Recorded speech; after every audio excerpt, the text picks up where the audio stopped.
આપણે આગળ વધીએ. કલ્પના કરો કે એક સુંદર વીંટાળેલી ભેટ તમને મળે છે, સરસ પેકિંગ કરેલું એવું ભેટ તમને મળે છે.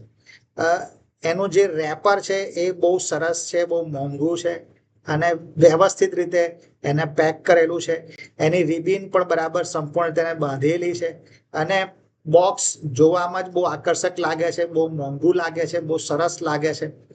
પણ જેવું તમે એ ગિફ્ટનું જે બોક્સ છે એ ખોલો છો ત્યારે એ બોક્સ એ ખાલી હોય છે.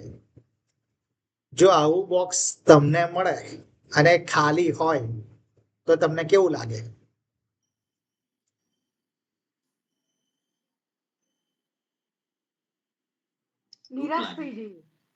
નિરાશ થઈ જઈએ. ઓકે, દુઃખ લાગે. દુઃખ લાગે, બરાબર છે.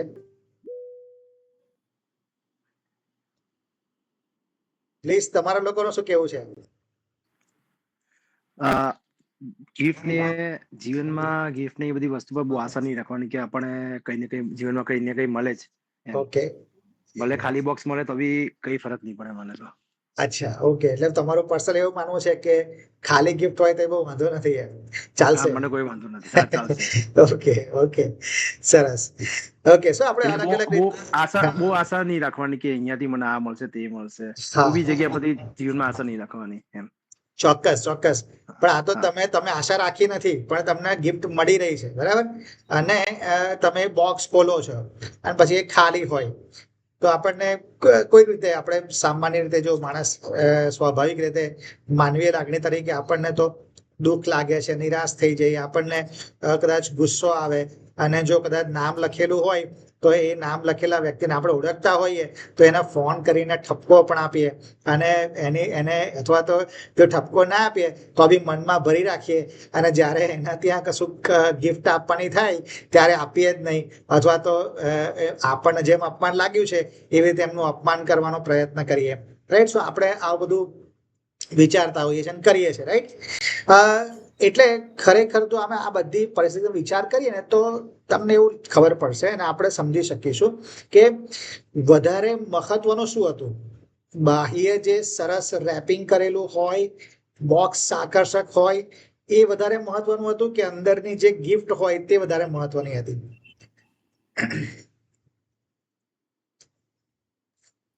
સામાન્ય, રાઈટ? સામાન્ય રીતે શું, અંદરની ગિફ્ટ વધારે મહત્વની છે. રેપિંગ કદાચ ના કર્યું હોય તો એ ચાલે, બરાબર? એટલે અંદર શું છે ને એ વધારે મહત્વનું છે. બાહ્ય રીતે ગમે તેટલું સારું આકર્ષક બોક્સ હોય કે રેપર કરેલું હોય પણ આપણે એને વધારે જોતા નથી, રાઈટ? હવે છે ને પ્રભુ ઈસુએ પણ આવું વારંવાર શીખવ્યું છે. શું શીખ્યું છે? કે ઈશ્વર એ બાહ્ય દેખાવ થી પર જુએ છે. બાહ્ય દેખાવ જોતા નથી પણ હૃદયની તપાસ કરે છે. હૃદયમાં શું છે એને જુએ છે. એટલે અંદર શું છે ને એ વધારે મહત્વનું છે બહાર કરતા, બરાબર? અને ઇઝરાયલ જે છે એની પણ આ જ પ્રકારની સમસ્યા હતી. યહૂદીઓની પણ આ જ પ્રકારની સમસ્યા હતી. એઓની પાસે બધા નિયમો હતા. એઓની પાસે યહૂદી હોવાનો એક વિશેષ અધિકાર હતો. એઓની પાસે નિયમો હતા. એઓની પાસે શિક્ષણ હતું, રાબીઓ હતા, રાઈટ? અને એ લોકોની પાસે પ્રબોધકો આવ્યા. એ લોકોની સામે, એ લોકોના માટે પ્રભુએ ચમત્કારો કર્યા. એ લોકોને માટે પ્રભુએ બધા દુશ્મનોને હરાયા, રાઈટ? અને પ્રભુએ એમને એક કરારનું ચિહ્ન સુન્નત પણ આપ્યું. એટલે યહૂદીઓની પાસે ઘણું બધું સારું હતું, રાઈટ? અને આ જે સુન્નત આપી પ્રભુએ એ એમના ધાર્મિક ઓળખની વાત હતી. અને એટલે પણ છતાંય આ બધું હોવા છતાં આ જે યહૂદીઓ છે ને એ યહૂદીઓ એમના હૃદયથી ઈશ્વરથી ઘણા દૂર હતા. બાહ્ય રીતે ઈશ્વરથી બહુ નજીક હતા પણ અંદરથી, હૃદયથી એ લોકો ઈશ્વરથી બહુ દૂર હતા. અને એટલા માટે પાઉલ એક સૌથી અસ્વસ્થ કરનારો પ્રશ્ન પૂછે છે. અને પ્રશ્ન એ છે કે શું કોઈ ધાર્મિક વ્યક્તિ હોય તો પણ શું એ ભટકેલી હોઈ શકે છે? શું એ ખોવાઈ ગયેલી હોઈ શકે છે? એ આત્મિક ના હોય એવું શક્ય છે? અને આ પ્રશ્નનો જવાબ એ આપણે આજે જે પેરેગ્રાફ અભ્યાસ કરવા માંગીએ છીએ એમાં પાઉલ આ પ્રશ્નનો જવાબ આપે છે. રાઈટ. સો આપણે વાંચીએ રોમનોના પત્ર 2 અધ્યાય અને 25 થી 29 કલમો આપણે વાંચીએ છીએ. બરાબર. હું વાંચું છું અને તમે તમારી આગળ ખુલ્લું રાખજો. રોમનોના પત્ર 2 અધ્યાય અને 25 થી 29 કલમો જેની પર આજે આપણે અભ્યાસ કરવાના છે. આ વચનો આ પ્રમાણે કહે છે, જો તું નિયમ પાળનાર હોય તો સુન્નત તને લાભકારક છે ખરી, પણ જો તું ઉલ્લંઘન કરનાર હોય તો તારી સુન્નત બેસુન્નત થઈ જાય છે. માટે જો બેસુન્નતી માણસ નિયમ શાસ્ત્રના વિધિઓ પાળે તો શું તેની બેસુન્નત તે સુન્નત તરીકે ગણાય નહીં? અને જેઓ શરીરે બેસુન્નતીઓ છે તેઓ નિયમ પાડીને તને એટલે શાસ્ત્રતા સુન્નત છતાં નિયમ શાસ્ત્રનું ઉલ્લંઘન કરનારને અપરાધી નહીં ઠરાવશે? કેમ કે જે દેખીતો યહૂદી તે યહૂદી નથી, અને જે દેખીતી એટલે દેહની સુન્નત તે સુન્નત નથી, પણ જે આંતરિક યહૂદી તે જ યહૂદી, અને જે સુન્નત એટલે કેવળ લેખના અક્ષરો પ્રમાણેની નહીં પણ આત્મિક છે તે જ સુન્નત, અને માણસ તરફથી નહીં પણ ઈશ્વર તરફથી તેની પ્રશંસા છે. હવે આ જે વચનોની અંદર એ આપણે લગભગ 4 મુદ્દાઓ મહત્વના જોવાના છે. રાઈટ. અને એની અંદર પહેલો જે મુદ્દો છે જે આ વચન આપણને શીખવે છે કલમ 25 થી જે 27 છે એની અંદર આપણે આને જોઈએ છે. અને ત્યાં આગળ જે પાઉલ વાત કરે છે અને એ એક ચોક્કસ ધાર્મિક જે પ્રતીક હતું એની વાત કરે છે. એટલે એ સુન્નતની વાત કરે છે. એટલે કીધું કે જો તું નિયમ પાડે છે તો સુન્નત લાભકારી છે ખરી. એટલે અહીંયા જયારે પાઉલ વાત કરે છે ત્યારે સુન્નત એ ઇબ્રાહિમને આપવામાં આવેલી ઈશ્વરના કરારની નિશાની હતી. રાઈટ. ઉત્પત્તિ 17 આપણે એને વાંચીએ છીએ. એટલે આ સુન્નતનો હેતુ જે હતો ને એ ક્યારેય એવું નહોતો કે હવે ઇબ્રાહિમ ઉદ્ધાર પામે છે, હવે ઇબ્રાહિમે તારણ પામે છે, એ નહોતું. પણ આનો હેતુ શું હતો સુન્નતનો? કે આ ઇબ્રાહિમ હવે ઈશ્વરનો છે, ઈશ્વરના હેઠળ આવે છે, ઈશ્વર એની પર માલિકી ધરાવે છે, ઈશ્વરના હોવાની ઓળખ આપનાર બાબત હતી એ સુન્નત હતી. રાઈટ. અને આપણે આગળ જોઈએ તો પછી યહૂદીઓ આ નિશાની જે એમને આપવામાં આવી છે, આ જે ધાર્મિક ઓળખ એમને આપવામાં આવી છે, પણ આની ઉપર એ લોકો વધારે વિશ્વાસ કરે છે અને જેણે એવું ઓળખ આપી છે એટલે કે ઈશ્વર, એની પર એ લોકો ભરોસો કરતા નથી અને આ ઓળખ પર વધારે પડતો ભરોસો એમનો આવી જાય છે. એટલે પાઉલ એમને કહે છે કે જો તમે ઈશ્વરનો નિયમ તોડો છો તો તમારી સુન્નત એ બેસુન્નત બની જાય છે. રાઈટ. એટલે બીજા શબ્દોમાં કહીએ તો આંતરિક જે વાસ્તવિકતા જ્યારે ગેરહાજર હોય, અંદરથી આપણે આત્મિક ના હોય અને એમાં આત્મિકતા ગેરહાજર હોય અંદરથી, તો પછી બાહ્ય રીતે મારી ગમે તેટલી ધાર્મિકતાની સારી નિશાનીઓ હોય તો પણ એ મૂલ્ય એનું રહેતું નથી, એનું મૂલ્ય 0 થઈ જાય. રાઈટ.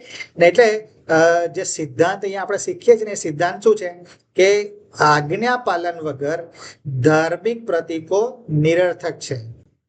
આજ્ઞા પાલન વગર ધાર્મિક પ્રતીકો નિરર્થક છે.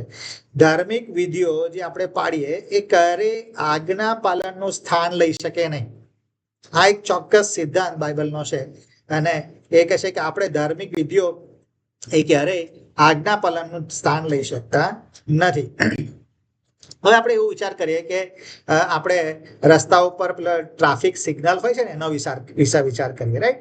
અને જો વ્યક્તિ હોય કે જે વ્યક્તિ કાર લઈને જાય છે કે કોઈ એમનું વાહન લઈને જાય છે કે 2 વ્હીલર લઈને જાય, રાઈટ, કોઈ પણ પ્રકારનું વાહન લઈને જાય છે, એ બહાર નીકળ્યા છે, હવે વાહન ચલાવે છે, એમની પાસે એમનું ડ્રાઇવિંગ લાયસન્સ છે, કારણ કે એ વાહન ચલાવે છે, એમનું ડ્રાઇવિંગ લાયસન્સ એમની પાસે છે. અને એટલે ડ્રાઇવિંગ લાયસન્સ શું છે કે આ વ્યક્તિ એ ઓળખનું પ્રતીક છે કે આને ડ્રાઇવિંગ આવડે છે. બરાબર. લાયસન્સ હોવાનો અર્થ શું છે કે આ ડ્રાઇવિંગ આવડે છે અને વાહન ચલાવી શકે. બરાબર. પણ જો આ માણસ જેની પાસે ડ્રાઇવિંગ લાયસન્સ હોય પણ એ માણસ ટ્રાફિકના કોઈ નિયમો પાળે જ નહીં, તો શું? તો પછી એ ડ્રાઇવિંગ લાયસન્સ એને કઈ ફાઇન થી બચાવી શકે, દંડથી બચાવી શકે?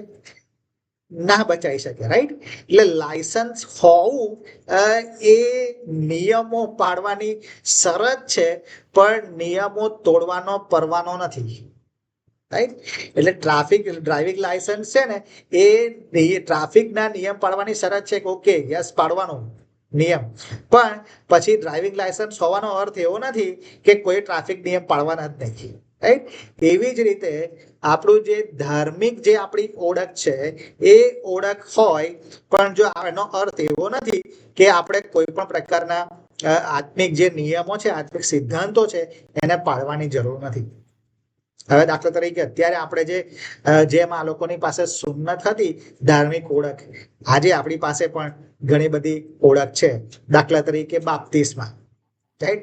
આ બાપ્તિસ્માની ઓળખ તો બહુ જબરદસ્ત છે, ઘણા લોકો એમાં તો લડે છે, રાઈટ? કેટલા બધા કહે છે કે કોઈ કહે છે કે પેલા છંટકાવનું બાપ્તિસ્મ જ સાચું, અને કોઈ કે ના ના ના એવું નહીં, આપણે તો ડૂબકીનું બાપ્તિસ્મા લયા હોય તો જ સાચું. અને આ એમની એક એમની આત્મિકતાની ઓળખ બની જાય છે. એ કહે છે કે અમારી આ ઓળખ.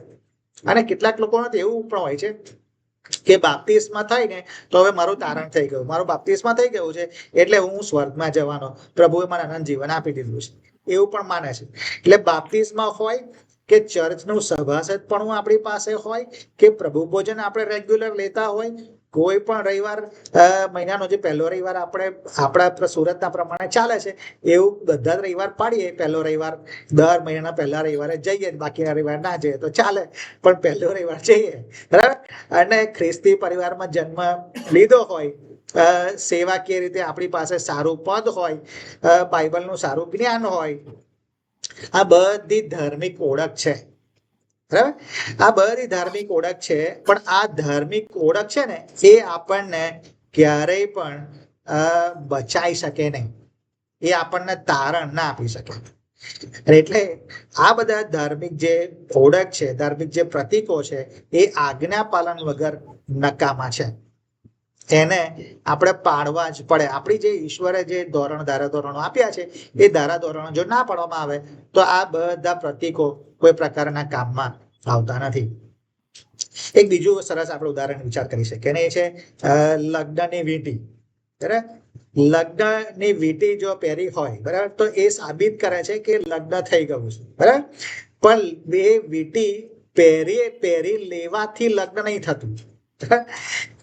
પહેરેલી હોય તો કોઈ કદાચ વિચારી શકે કે લગ્ન થઈ શક્યું છે, પણ એ વીંટી પહેરવાના લીધે લગ્ન થતું નથી, એ વીંટી લગ્ન ના કરાવી શકે, બરાબર?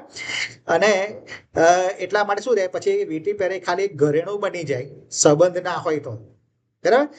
લગ્ન થયું જ ના હોય તો એ વીંટી ખાલી ઘરેણું બની જાય છે, પણ સંબંધ હોતો નથી, રાઈટ? એવું જ કંઈક આપણા આત્મિકતાનું પણ છે. ધાર્મિક ઓળખો હોય, પણ જો આત્મિક રીતે આપણે આજ્ઞાઓ ના પાડતા હોય, પ્રભુના ધારાધોરણ પ્રમાણે ના ચાલતા હોય, તો એનું કોઈ પણ પ્રકારનું મૂલ્ય રહેતું નથી. અને એટલે 27મી કલમમાં બહુ સરસ લખવામાં આવ્યું છે. જો 27મી કલમમાં શું કહે છે, કે છે જેઓ શરીરે બે સુન્નતીઓ છે તેઓ નિયમ પાડીને તને એટલે શાસ્ત્ર સુન્નત છતાં નિયમ શાસ્ત્રનું ઉલ્લંઘન કરનારે અપરાધી નહીં ઠરાવશે? એટલે પાઉલ અહીંયા છે ને ન્યાય કરવાની જે વાત, અપરાધી ઠરાવવાની વાત કરે છે કે બીજા જે લોકો બે સુન્નતીઓ છે, જે લોકો આજ્ઞાઓ પાડે છે પણ એમને સુન્નત નથી કરી, પણ ઈશ્વરના આજ્ઞાઓ એ લોકો પાડે છે, તો એ લોકો કહે છે કે સુન્નતીઓ જે લોકોએ સુન્નત કરેલી છે એ લોકોનો ન્યાય કરશે. તેનો ન્યાય કરશે એનો અર્થ એવો નથી કે એ લોકો ન્યાયાધીશ બનશે, પણ એનો અર્થ શું છે કે આ લોકો એ યહૂદીઓના જે દંભ છે, એમનો જે ઢોંગ છે ને એને ખુલ્લું પાડે છે.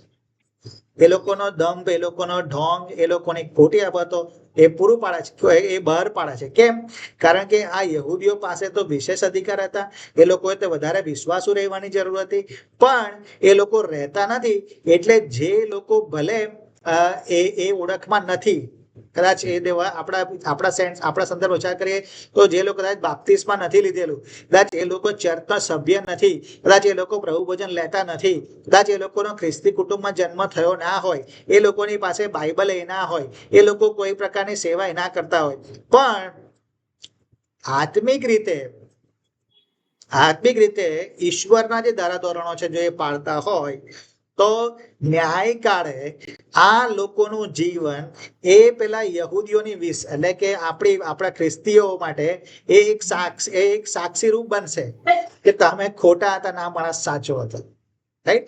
અને એવું જ ઉદાહરણ આપણને પ્રભુ ઈસુ માથીમાં પણ આપે છે. જો તમે માથીની સુવાર્તા 12મો અધ્યાય વાંચો, 41-42 લખે નિનવેના લોકો એ અને દક્ષિણની રાણી એ કે જે પેઢી એ ઊભી થશે અને કે જે આ લોકોની સામે સાક્ષી આપશે. એનો અર્થ કે અવિશ્વાસીઓ પણ સાક્ષી બનશે દંભના, આપણા ખ્રિસ્તીઓ તરીકેના દંભના, આપણા ઢોંગના સાક્ષીઓ આ લોકો બનશે. કહેવાનો અર્થ એટલો જ છે કે આપણો છે ને ધાર્મિક ઓળખ એ આપણને નહીં બચાવે. આપણું આજ્ઞા પાલન, આપણે પ્રભુમાં રહીએ છીએ, પ્રભુના જે ધારાધોરણો છે એ પ્રમાણે ચાલીએ છીએ, આત્મિક રીતે એ આપણને બચાવશે. પહેલી વાત છે. બીજું જે આપણે સમજીએ છીએ અને એ છે કે પરિવર્તન વગર ધાર્મિક ઓળખ ખાલી છે. કલમ 28 અને 29 પહેલો ભાગ આપણે જોઈશું. કેમ કે જે બહારથી યહૂદી છે તે યહૂદી નથી. એટલે પાઉલ અહીંયા બહુ ઊંડાણપૂર્વક વાત કરે છે. અને શું કહે છે કે યહૂદી તરીકે જન્મેલા હોવું પૂરતું નથી. બાહ્ય ઓળખ એ આત્મિક વાસ્તવિકતાની બરાબરી નથી. ઈશ્વરની નજરમાં જે સાચો યહૂદી છે ને એ આંતરિક રીતે જે યહૂદી છે તે છે, બાહ્ય રીતે જે લેબલ લાગેલું હોય એ પ્રમાણે નહીં. ઈશ્વર લેબલ ના નહીં પણ હૃદયને બોલવે છે. એટલે પાઉલ અહીંયા છે ને જ્યુસ હોવું એટલે યહૂદી હોય એને નકારતો નથી, પણ એ સાચા યહૂદીનો અર્થ સમજાવે છે કે સાચો યહૂદી કોણ છે, બરાબર, એનો અર્થ સમજાવે છે. અને એટલે સાચો યહૂદી એ ફક્ત શરીરથી ના હોય પણ હૃદયથી હોય. શરીરથી ઈશ્વરના અને હૃદયથી દૂર એવું નહીં. શરીર ઈશ્વરનું, શરીરથી આપણે ઈશ્વર જેવા લાગીએ પણ આત્મિક રીતે આંતરિક રીતે આપણે શૈતાનના કામ કરતા હોય એવું હોય, શૈતાન સાથેનો સંબંધ હોય તો કશા કામનું નથી, રાઈટ. અને એટલે ઈશ્વર ઓળખ કરતા સંબંધ વધારે મહત્વનો ગણે છે, રાઈટ. અને આના પર એક્ઝામ્પલ બી આપણે વિચાર કરી શકીએ કે એક સરખી બોટલ હોય, એક સરખી સાઈઝની બોટલ હોય, એક સરખા કલરની બોટલ હોય, એનું ઢાંકણું પણ સરખું હોય, એનો શેપ પણ સરખો હોય, બધું સરખું હોય, અને બંનેની ઉપર એકની ઉપર અમૃત લખેલું હોય અને બીજાની ઉપર ઝેર લખેલું હોય. અંદરનું જે દ્રવ્ય છે કદાચ લખેલું બંને સેમ હોય પણ અંદરનું દ્રવ્ય અલગ હોય તો સરખું નથી, બરાબર. એટલે એ છેતરી શકે છે. બાહ્ય લેબલ એ છેતરી શકે છે પણ આંતરિક જે બાબત છે એ સત્યતા બહાર પાડે છે.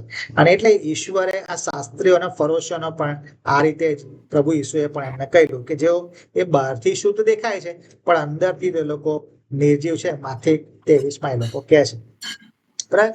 અને એટલે ઈશ્વર જે છે ને એ આપણી વાસ્તવિકતાને કેવી રીતે માપે છે, આપણે સાચા છીએ કે ખોટા, તો એ આપણી પ્રતિષ્ઠા ઉપરથી નહીં પણ આપણે આપણું હૃદયનું પરિવર્તન થયું છે કે નહીં એના ઉપરથી પ્રભુ આપણને સાચા ગણે છે, આત્મિક ગણે છે, બરાબર. કદાચ આપણે રેગ્યુલર ચર્ચમાં જતા હોઈએ, ખ્રિસ્તી પરિવારમાં જન્મ થયો હોય કે પ્રચાર કરતા હોઈએ કે ગીત સરસ ગાતા હોઈએ, સન્ડે સ્કૂલમાં સરસ ભણાવતા હોઈએ, બધી આપણા યુથમાં હોઈએ કે EGF-માં હોઈએ કે EU-માં હોઈએ, બસ સરસ લીડિંગ કરતા હોઈએ, પણ આ બધું સારું ક્યારે બને? જ્યારે હૃદય પરિવર્તન થયું હોય તો, બરાબર. જ્યાં હૃદય પરિવર્તન ના હોય તો આ બધું પોકળ છે, બરાબર, એટલે ખાલી છે. અને એટલે એ અહીંયા જે સિદ્ધાંત છે એ પણ એ સિદ્ધાંત એવો છે કે હૃદયના પરિવર્તન વગર ધાર્મિક જે ઓળખ છે એ પોકળ છે, એ ખાલી છે. 29મી ને પહેલા ભાગ સુધી આપણે આટલું સમજીએ છીએ. ત્યાર પછી 29મી કલમનો જે બીજો ભાગ છે અને એ છે કે કેવી રીતે આ હૃદયનું પરિવર્તન થાય છે, કેવી રીતે એની વાત ત્યાં આગળ પાઉલ કરે છે. અને જો આપણે 29મો બીજો અધ્યાય, રોમનના પત્ર બીજો અધ્યાય 29મી કલમનો બીજો ભાગ જો વાંચીએ તો ત્યાં એવું લખ્યું છે, એટલે કેવળ લેખના અક્ષરો પ્રમાણે નહીં પણ આત્મિક છે તે જ સુન્નત છે. આત્મિક છે ને તે જ સુન્નત છે, અક્ષરોથી નહીં, રાઈટ? એટલે હૃદયની સુન્નત જે છે એ વધારે અગત્યની છે. એટલે પાઉલ અહીંયા જે મુખ્ય જે બાબત રજૂ કરે છે અને એ જે પરિવર્તન છે, હૃદયનું જે પરિવર્તન છે એની વાત કરે છે. પણ એ કેવી રીતે આવે છે? તો કહે છે કે એ તો પવિત્ર આત્મા દ્વારા મળે છે, રાઈટ? જૂના કરારમાં સુન્નત એક કરારનું ચિહ્ન હતું, રાઈટ? પણ પછી પ્રભુએ યર્મિયાને કહ્યું કે, યર્મિયાના પ્રબોધકના પુસ્તકમાં કહ્યું કે હવે નવો કરાર કરવામાં આવશે, રાઈટ? અને બાહ્ય નહીં પણ આંતરિક પરિવર્તન પ્રભુ માંગે છે. એટલે જે હૃદયની સુન્નત છે એટલે પાપી હૃદયમાંથી બળવો, અહંકાર કે કઠોરતા દૂર કરીને ઈશ્વર પ્રત્યે સમર્પિત હૃદય પ્રાપ્ત કરવું, એને હૃદયની સુન્નત કહેવાય. અને આ જે શસ્ત્રક્રિયા છે, આ જે ઓપરેશન છે, એ તો પવિત્ર આત્મા જ કરે છે. હૃદયનું બદલાણ એ કોઈ માણસ ના કરી શકે, હૃદયનું બદલાણ એ કોઈ મંડળી ના કરી શકે, હૃદયનું બદલાણ એ કોઈ સંસ્થા ના કરી શકે, કોઈ પણ આગેવાનો ના કરી શકે, કોઈ પણ પ્રકારના મોટા ઇવેન્જલિકલ લોકો હોય કે મોટા પ્રકારના બધા સ્કોલર હોય એ લોકો પણ ના કરી શકે. ફક્ત અને ફક્ત હૃદયનું બદલાણ એ તો ઈશ્વર જ કરી શકે. કારણ કે એમાંથી પાપી હૃદયનો બળવો દૂર થાય છે, એમાંથી પાપી હૃદયની અહંકાર દૂર થાય છે, એમાંથી કઠોરતા દૂર થાય છે, અને આ ફક્ત ને ફક્ત પવિત્ર આત્મા કરી શકે છે, રાઈટ? અને એટલે અહીંયા જે આપણે જોઈએ છે ને એ આ છે કે 2 કોરિન્થી 3 અધ્યાયના 6 કલમમાં લખ્યું છે કે અક્ષર મૃત્યુકારક છે પણ આત્મા જીવનદાયક છે, રાઈટ? અહીંયા અક્ષરના લેખ જે વાત કરી તો કે છે કે એ નિયમના સંદર્ભમાં છે, રાઈટ? નિયમ લખેલો જ અક્ષર છે, પણ આત્મા એ જીવનદાયક છે. એટલે કદાચ નિયમથી જો તમે જાઓ તો શક્ય છે કે મરણ થશે, પણ આત્મા એ જીવનદાયક છે. અને એટલે આત્માથી જે હૃદય બદલાય છે, હૃદયની સુન્નત થાય છે, એ ખરા અર્થમાં આપણને જીવનમાં લઈ જાય છે. હવે એક ઉદાહરણ આપણે જોઈએ કે માની લો કે એવું કે લોખંડ છે, લોખંડનો જે ટુકડો હોય એની ઉપર સોનાની પરત ચડાવી દેવામાં આવે.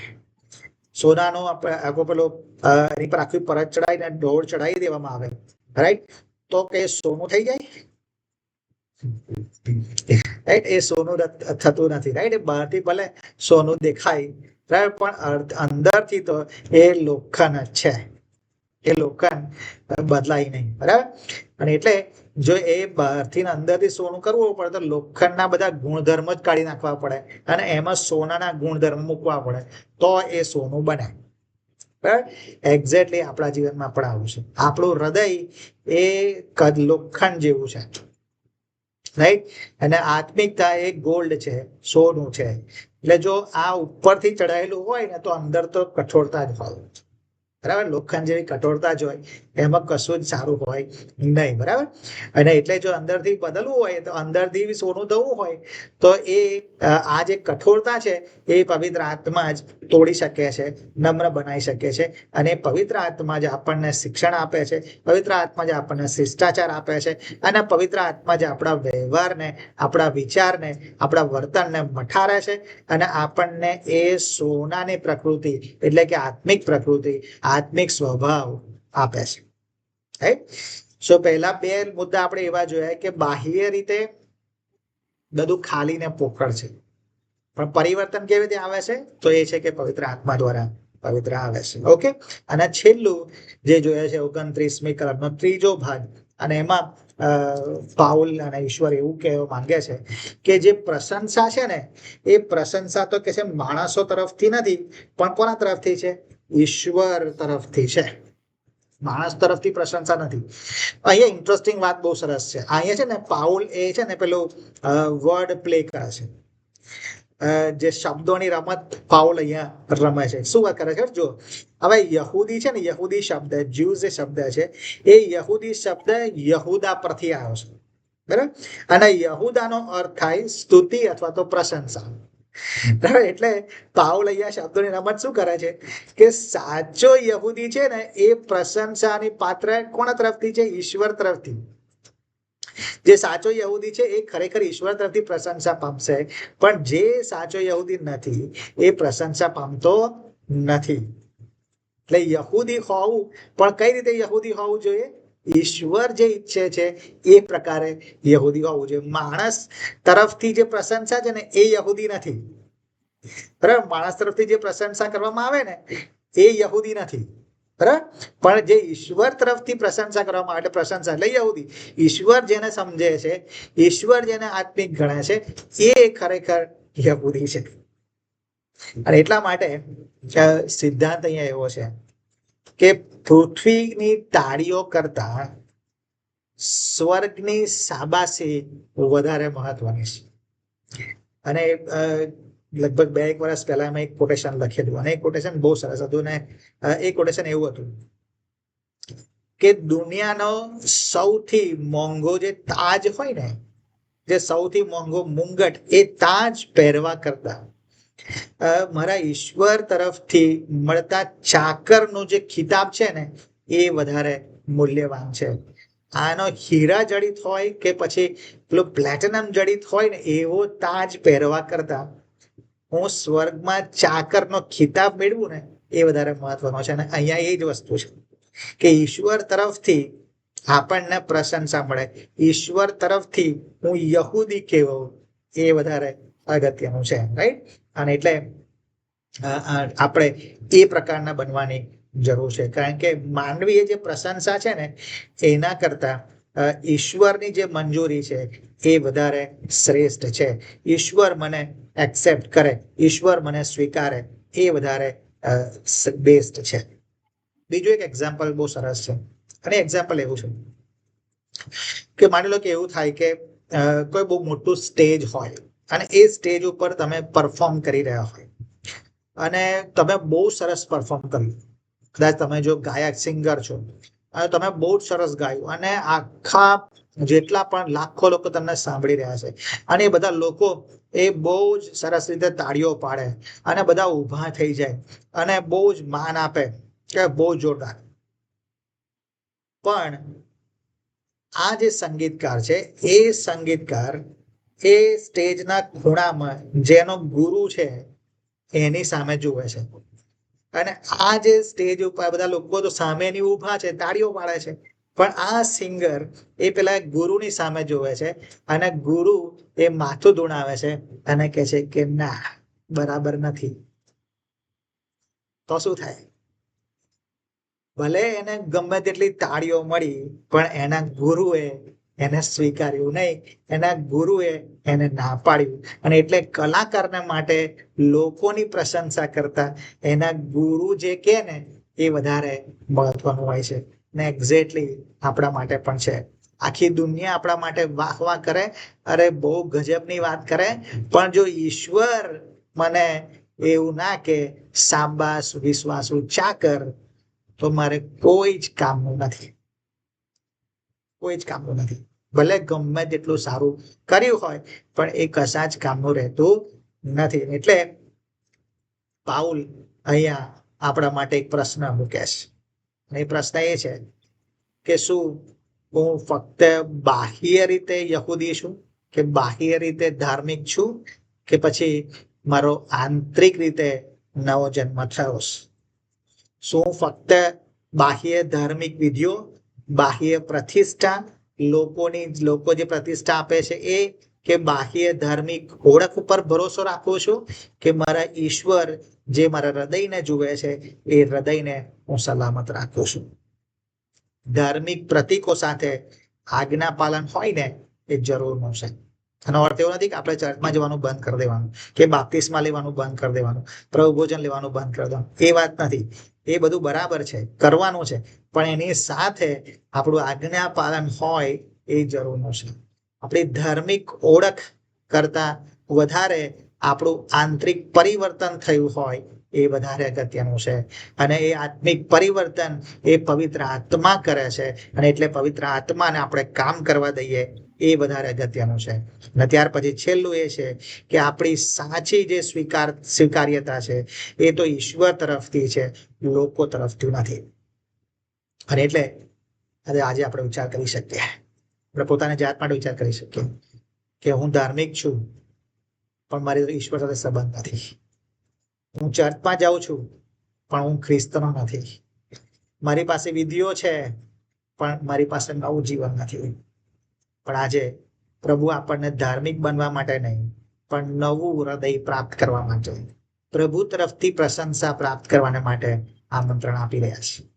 અને દાઉદ આ જ અપેક્ષા રાખતો હતો ને એટલે જ ગીતશાસ્ત્ર 51:10 એણે કીધું કે હે ઈશ્વર, હે મારા પ્રભુ, મારામાં શુદ્ધ હૃદય ઉત્પન્ન કરો અને મને નવો અને સ્થિર કરો, સ્થિર આત્મા આપે. એટલે આપણે ખ્રિસ્ત પાસે આવવાની જરૂર છે અને પવિત્ર આત્મા એકલા જ છે કે જે આપણના હૃદયને બદલી શકે છે, હૃદયની શસ્ત્રક્રિયા કરી શકે છે, એટલે ઓપરેશન કરી શકે છે, જે બાહ્ય સુન્નત નહીં પણ આંતરિક સુન્નત, હૃદયની સુન્નત એ ફક્ત ને ફક્ત પવિત્ર આત્મા કરીએ છે. તો આપણે પ્રભુ પાસે જઈએ અને પ્રભુને કહીએ, પ્રભુ અમારે હૃદયની સુન્નત કરો, અમારા હૃદયની કઠોરતા દૂર કરો, અમારા હૃદયમાંથી જે તમારા પ્રત્યેનો બળવો છે એ દૂર કરો, અમારા હૃદયમાંથી ખોટી જે માન્યતાઓ છે એને દૂર કરો, પણ અમારા હૃદયમાં તમારું આત્મિકપણું મૂકવા પ્રાર્થના કરીએ.